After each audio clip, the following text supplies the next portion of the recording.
partial government shutdown affects people all across the United States. Locally, the fallout is being felt at the Rockford Airport at the control tower. Employees there are forced to work during the shutdown. Karina Parada talked to the union's president and joins us in the studio with more.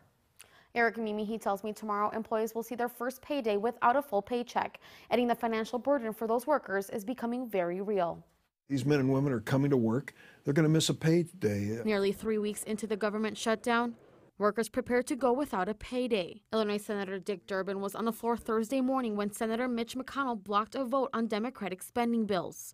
The move would have reopened parts of the government, but without border wall funding. The last thing we need to do right now is to trade pointless, absolutely pointless show votes back and forth across the aisle.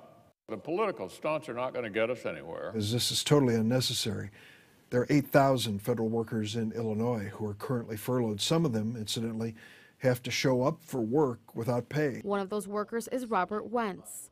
Rockford Airport's National Air Traffic Controllers Association president says employees' lives are being disrupted amidst the stalemate in Washington. With the uncertainty of when we're going to get paid for the work that we do, people are forced to kind of reevaluate their own situation. Wentz says despite not getting paid this weekend, RFD's 21 air traffic controllers have been reporting to work as usual. We're going to continue to be professionals and to come to work and provide the service to the flying public to make sure our airspace stays safe. In his 6 years at the Rockford Airport, Wentz says this is the longest shutdown he's experienced, adding if it continues for much longer, employees will have to begin asking themselves some tough questions. We also expect those public officials that were elected to represent the people in Washington, that they go and they do their jobs. Durbin believes the U.S. does need a stronger border, but says this is not the way to do it. What we're saying to him is, for goodness sakes, don't shut down the government over this. Let's sit down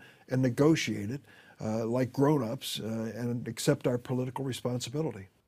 Earlier today, the Senate passed a bill that will allow furloughed workers to get back pay after the shutdown ends. Majority Leader Mitch McConnell says President Trump plans to sign that bill. Eric? Thank you, Karina.